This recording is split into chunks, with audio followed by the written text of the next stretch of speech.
Kinongilam jong keseng kisamla puli Khasi Students Union KSU bat kari Boy Youth Federation to RBYF umsning hakamiat arterik jemang kila yok bat ya katrok kabawan kit bun ngut ki bar jela ban trei ban kata Meglaya klem dadon ki kot kisla ki babiang na kita nak trei kam kesor kar jela bat na ka KHADC. Ka KSU bat ka RBYF kila bat ya kini katrok ha umsning. Hadin baladep wat jingtep na kini kibreu halor ka jingtemu jongki la IT no eki shiki pulet jangko umsning outpost ban le kat kum ki kendon ain ke bede bat kani ka jingtemu jong kini kibreu ban trei ban kata Meglaya. Sa shisien tang kumbah hapo shibnai hadin ka jingwan jumi jingi cepo infiltration anta kan ne ki bar jelangi layo atkam kai kane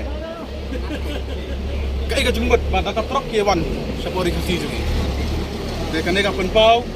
ba ka tungko hadu mata kadang liat kadang long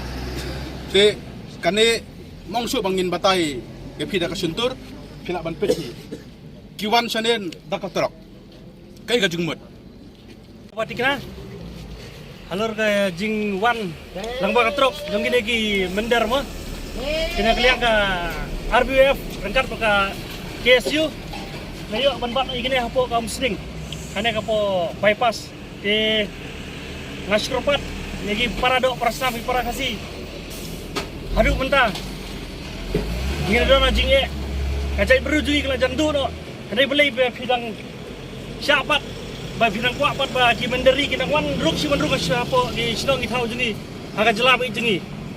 de dalile nang liang jungi ka seng ina mailat kum gine bagin nangja nang ne sakmat bat ginang treisto miru ban dalile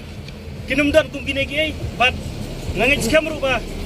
nang liang i ka KSU ba ka RBF kin treistom bat dalile ru